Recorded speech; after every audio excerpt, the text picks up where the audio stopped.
السلام علیکم ورحمۃ اللہ وبرکاتہ۔ عبدالکریم آزاد مخاطب ہوں۔ آج آپ دوستوں کی خدمت میں انتہائی آسان 100% مجرب نسخہ، بنانے میں بھی آسان، صرف 2 اجزاء پر مبنی نسخہ ہے۔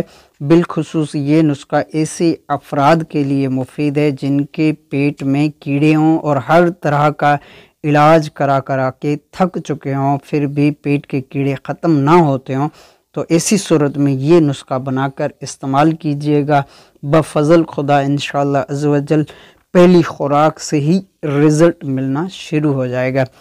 نسخہ اس طرح ہے کہ ہینگ اور مصری، یہ آپ نے 2 چیزیں لینی ہیں۔ ہینگ سے ٹرپل وزن مصری لے لینی ہے۔ مثلا اگر 10 گرام ہینگ ہے تو کم و بیش 30 گرام مصری لے لیجئے۔ دونوں کا الگ الگ باریک صفوف بنا لیجئے، پھر دونوں کو مکس کر کے اچھی طرح خرل کیجئے، بس دوائی تیار ہے۔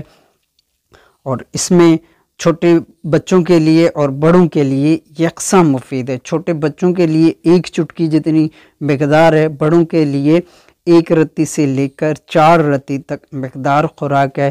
کیپسول میں بند کر کے بھی دے سکتے ہیں، کوئی حرج نہیں، کیونکہ اس میں ہینگ کی خوشبو ہوتی ہے، تو اس لیے کیپسول میں بند کر کے دیا جائے تو زیادہ بہتر ہے۔ تو کیپسول بھر لیجئے گا، اس میں بند کر کے رات کو سونے سے قبل کوئی میٹھی چیز استعمال کرا کے اوپر یہ دوائی استعمال کرائیں۔ بفضل خدا تعالی انشاءاللہ عز و جل پہلی خوراک سے ہی رزلٹ ملنا شروع ہو جائے گا۔ حد زیادہ ہفتہ بھر استعمال کیا جاتا ہے تو ہر قسم کے پیٹ کے کیڑے جو ہیں وہ نیست و نابود ہو جاتے ہیں۔ تو بنا کر فائدہ حاصل کریں۔ آپ کی دعاؤں کا طالب عبدالکریم آزاد۔